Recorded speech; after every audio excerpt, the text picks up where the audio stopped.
Well, of course, one of the other seats that's in play tonight is the seat of Chaffey, and this is held by Karleen Maywald of the Nationals, but as part of the Rand government cabinet. This is the Riverland district. Now, she holds this with a margin of 16.2%, but that seat is now in doubt after 13.4% of the vote has been counted. Yes, this is a seat which has been dominated not just by the personalities of the candidates, but by the issue of water. Karleen Maywald has been Water Minister. Tim Whetstone is a key player in the South Australian Murray Irrigators Association. So they're both central with a lot of local support. At the moment, Tim Whetstone is leading 46.6% of the first preference votes. Karleen Maywald just back. But there's been a massive 20.4% swing to the Liberal Party. So with these, with 13% counted, it's going to be very difficult to make any prediction, but I think Karleen Maywald is in trouble up in that seat of Chaffey. And Tim Whetstone joins us from Barmera. Tim Whetstone, you must be feeling pretty good just at the moment.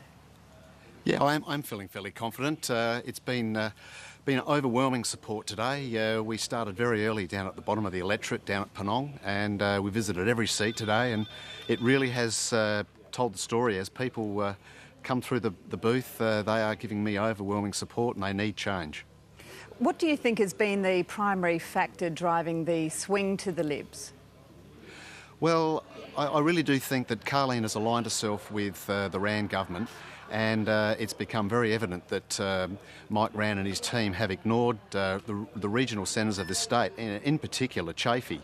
And Chaffey is not only suffering with the water restrictions, but also the economic climate up here is fairly miserable at the moment. And, hasn't Karleen Maywald basically just been a victim of low commodity prices and the drought? Low commodity prices are part of the problem, but again, it's just the representation that South Australia is receiving when it comes to the distribution of water right across the Murray-Darling Basin. And what people are feeling is that she's not giving people the representation that they need. Chaffey is primarily underpinned by water, irrigation, and it really is telling the story today. And how much of a factor has Isabel Redmond been? Now, the Riverland was one of the first places she visited since she became leader, and I think she's been there about 4 times in the last 8 months. So has that been a big factor? Oh, it certainly has. Isabel has, she's been up, as you say, 4 times, and she's listened to the people, and I have been down and met with her and a team on many occasions now, just trying to develop policies for what we need up here. And Isabel has, she's come to the front, and she's developed good policy for Chaffey, and I think people have shown their respect for her, that she has been able to come up here, listen to the people and respond. When water restrictions were lifted in Adelaide, Tim, how did that go down in Chaffey? It didn't go down all that well. I guess what we're seeing up here, that people are really struggling with low water allocations, and then we do receive a rainfall event, and all of a sudden we're seeing huge amounts of water flow out of spill out of the reservoirs and flow out to sea, and that really has put a nasty lump in a lot of people's throats up here. Tim Whetstone, we'll have to leave it there. Thanks very much for joining us. Yeah, pleasure. Kevin Foley, you've got a point to make about Chaffey. Well, look, I think the polling booths are closed up in Chaffey in terms of pitching for votes, but I'm advised that Berry, Loxton and Renmark, the big booths, have yet to come in. So we're getting the outlying smaller communities that have put that vote in for Chaffey, so I think it's far too early to call that seat. Our people are growing very confident in the seat of Light, the one I mentioned before, which is one of our most marginal. We're not yet ready to call it, but we think that Tony Piccolo, former local mayor, and again one of these sort of solid campaigners, I mean, like Tony just works again. Works very, very hard in that electorate. But again, I'm told that in Unley, a Liberal-held seat on the outskirts of on the edge of the Adelaide CBD, after 2% of the vote, there's a 15% swing against Labor. So, you know, they are quite extraordinary swings going on. I mean, yeah. Rob Lucas, what about you? You've heard something on Frome. Yes, well, look, the information provided to me is that after 7 out of 27 booths, so a quarter of the booths, 13% of the vote, so they're the smaller ones, the battle between the Liberal Party and the Independent had a 15% swing to the Liberal Party.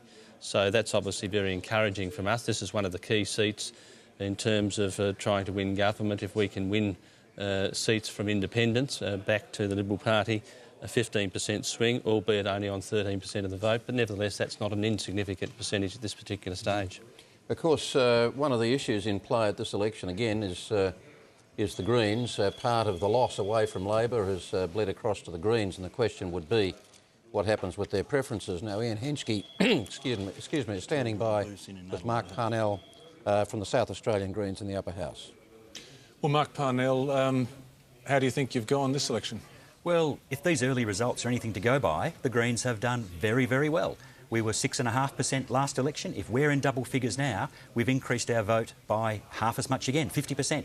That's a good result for the Greens to get into double digits. Now, you did a deal on preferences with the marginal seats. Tell us about that. Well, the Greens' campaign objective was to get 1 or 2 people elected to the Upper House. To do that, we need to talk to both the parties. Labor offered us number 2 spot on their Upper House ticket, so we have preferenced them in marginal Lower House seats, much the same way that the Liberal Party had an arrangement with Family First.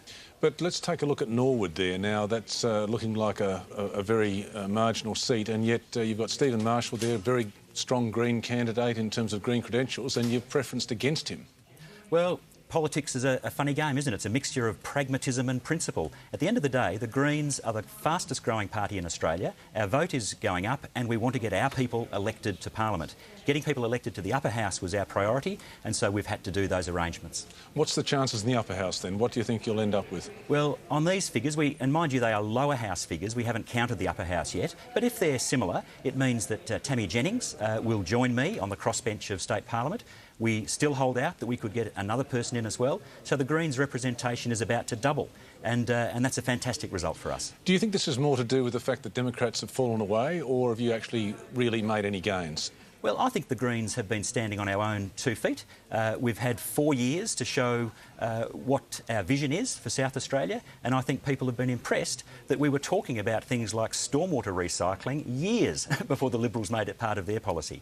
So we're happy when other parties steal our ideas if they're good ideas, but certainly people realise that the Greens were there first with these ideas. Now, you saw in the election campaign Mike Rann saying, look, he fought for and fought against the nuclear dump in South Australia, and he was saying that Isabel Redmond was pro the nuclear dump.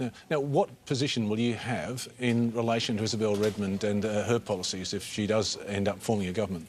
The Greens have shown in the last 4 years that we're prepared to work with all the parties. I work with the government on their legislation, I work with the opposition, and I work with my colleagues on the crossbench. What we've got to remember is that the government will not control the Upper House.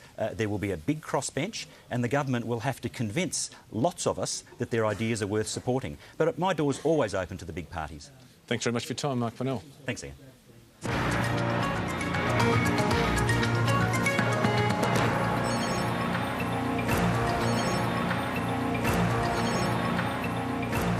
Now we're going to take a look at the big picture across the state and get some sense of what's going on, because there's a lot of fluctuation between seats. We're seeing big shifts in seats that would be regarded as safe seats, and we're seeing sometimes smaller shifts in some of those key Labor marginals.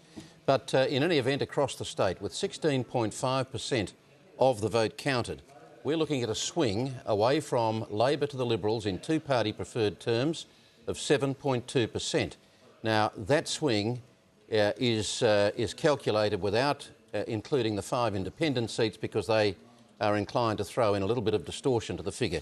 7.2% is a reasonable insight to the 2-party preferred swing across the state. Now, if we look at at our election scoreboard, we'll get some sense of what seats are going to whom. And at this stage, we're giving 24 seats to Labor, we're giving 16 to the Liberals. We're saying that Labor has lost 2 seats, and we're saying that Liberals have gained 3 seats, one of which has come from one of the independents. Dean, if we have a look at the swings in terms of the primary vote, what do they tell us?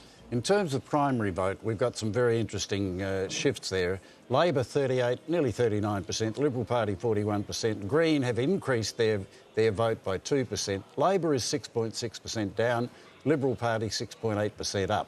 Now, what does that show in the chamber? This is our first sight of the chamber tonight. It's showing Labor 24, Liberal 16 and Independent 1. Now, we've been able to fill it up to that extent because about 25 of the seats in South Australia are rock solid safe for one party or the other. But the computer also works out which seats are likely. And if we do that, Labor 26 seats, Liberals 17, other 1. That's with 19% of the vote counted.